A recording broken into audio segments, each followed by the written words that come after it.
अस्सलाम वालेकुम नाज़रीन, मैं Rizwan the city of love Sadiqabad से इस टाइम मौजूद हूँ मैं पाकिस्तान के सबसे बड़े शहर, मेरा मतलब कराची में। और यहाँ पर मेरे साथ और भी दोस्त मौजूद हैं जिनकी पुरजोर फरमाइश पर आइसबर्ग से हम खाने जा रहे हैं आइसक्रीम। ये आइसबर्ग मौजूद है सदर कराची में और इसकी क्रंची आइसक्रीम वाकई बहुत लजीज।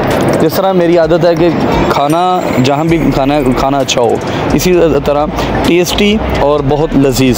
इसके बाद हमने अपना सामान तो ऑलरेडी पैक कर लिया था, सामान रखा है टैक्सी में और हम रवाना हो चुके हैं एयरपोर्ट की जानिब। जिन्ना इंटरनेशनल एयरपोर्ट कराची इंतहाई खूबसूरत एयरपोर्ट है, पाकिस्तान के चंद एक इंटरनेशनल एयरपोर्ट्स में से एक एयरपोर्ट ये भी है और जहाँ से हमारा शुरू होता है 3 मुल्कों का सफ़र। और जिन्ना इंटरनेशनल एयरपोर्ट पर पहुँचने के बाद अपना सामान वगैरह बोर्डिंग करवा के बोर्डिंग पास लेकर जब हम वेटिंग हॉल में जब मैं जा रहा था तो मुझे यहाँ पे भाई मिले हैं जिन्होंने देखते मुझे ये कहा, रिजवान पिछली बार आप अपना चैनल मेरे मोबाइल पे सब्सक्राइब करवा गए थे, आपकी सारी वीडियो मैं देखता हूँ, चलो आपको मैं छोड़ के आता हूँ। तो ये भाई ने हमें एयरपोर्ट वाली गाड़ी पर बिठाया है और हमें वेटिंग एरिया में ले गए।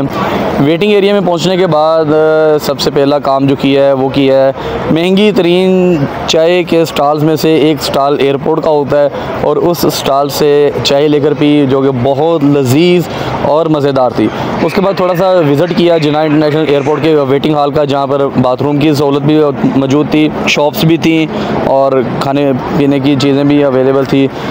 विज़िट करते करते अनाउंसमेंट हुई हमारे जहाज़ की कि आपके जहाज़ का बुआ खुल चुका है, तो हम अपने बुए की जानिब चल पड़े।